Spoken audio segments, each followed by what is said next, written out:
right, this video is all about the scientific method, which really is just a fancy scientific way of explaining the process that scientists use to solve problems. The thing is that you are scientists every single day because you solve a problem every single day and you go through the steps of the scientific method every single day. You just don't necessarily know it. So even though it sounds, we call it the scientific method, really it's just the way that we solve problems. And this is something that you do every single day, whether it's figuring out why the remote isn't working, or why something that you cooked didn't taste right, or whether it's like actually doing an experiment where you're following the steps in just a more formal fashion. But the scientific method really is just the process that scientists use to solve a problem. And by naming these different steps and by naming the processes, it means that whenever people are doing research, the process becomes very set. Okay, so this is what you need to do when you're carrying out a research experiment of some kind. So there are several stages to the scientific method. The first two involve making an observation about something.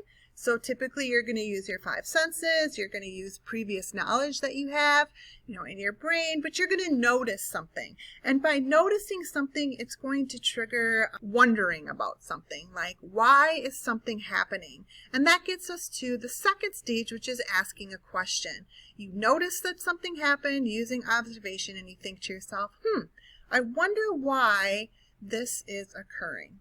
And by forming this question, then, we kind of start this process of investigating, which is kind of the next couple steps in the scientific method. So first you make an observation, then you ask a question.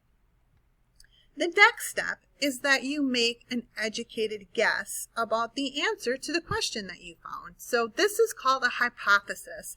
It's a word used in all sciences, and basically it just means an educated guess. Okay, based on what you know, based on what your senses are telling you, previous knowledge that you might have, or just a really basic idea of scientific principles, you're going to form an educated guess as to what the answer is to your question. Okay, usually a hypothesis is written as an if-then statement, but it needs to be written very, very specifically as to why you think something is happening. So if I'm pushing the buttons on the remote control and the remote control, the TV isn't turning on, right? So I'm making an observation, right? The TV is not turning on when I push the buttons. I'm asking myself a question, why is the TV not turning on?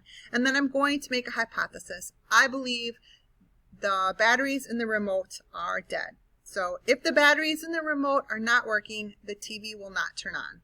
Or if the batteries are changed, then the TV will turn on. Okay, so something very specific that includes cause and it includes effect.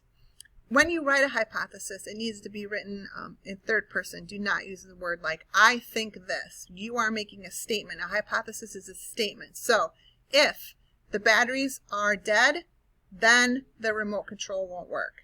That type of thing. You got to own it. Once you make an educated guess, the next thing that you're going to do is you're going to conduct your experiment. So when you do your experiment, there are basically three categories of variables that you're going to be identifying and focusing on. The first is the independent variable. Sometimes it's called the manipulated variable. This is the thing that's being tested. So I'm going to test the batteries in my remote control. Okay. The dependent variable is the thing that you're going to measure. So does it or will it turn the TV on or not?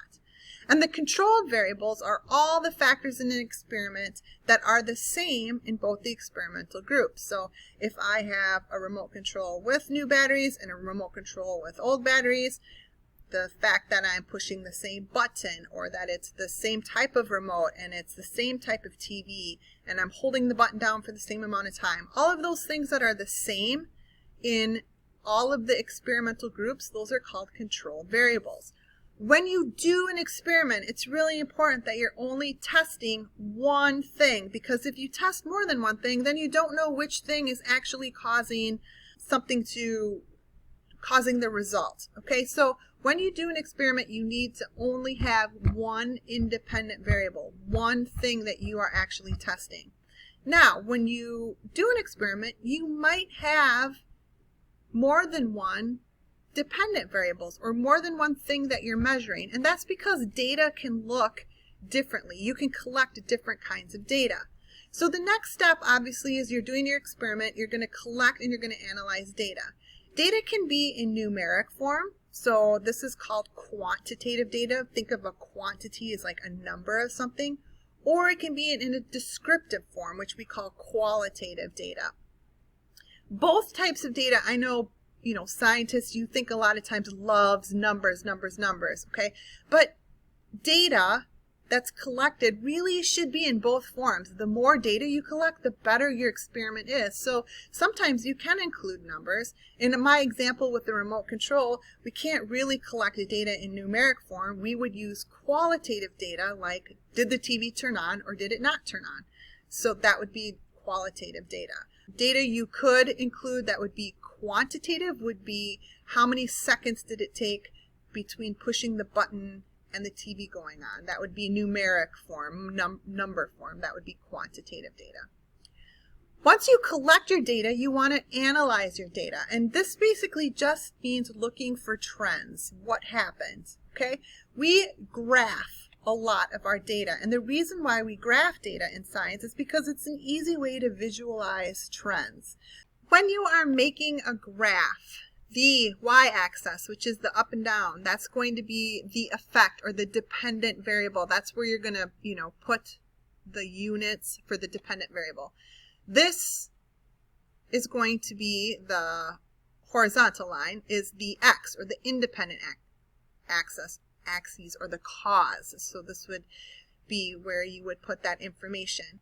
All graphs need to have a title. That should be right up there, and the axes should be properly labeled, including units. So if you're measuring the length of something, you would want to make sure that you're including that you're measuring it in centimeters or you're measuring it in inches. So anybody who's looking at the graph should be able to read the title, know exactly what the graph is trying to tell them, look at the axes and know exactly how it's being measured, and then look at the line or the bars and be able to see a general trend.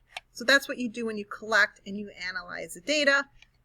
Line graphs, probably the most often used. Bar graphs, second most often used, but you can also have pie graphs that can be used to show trends in analyzing your data.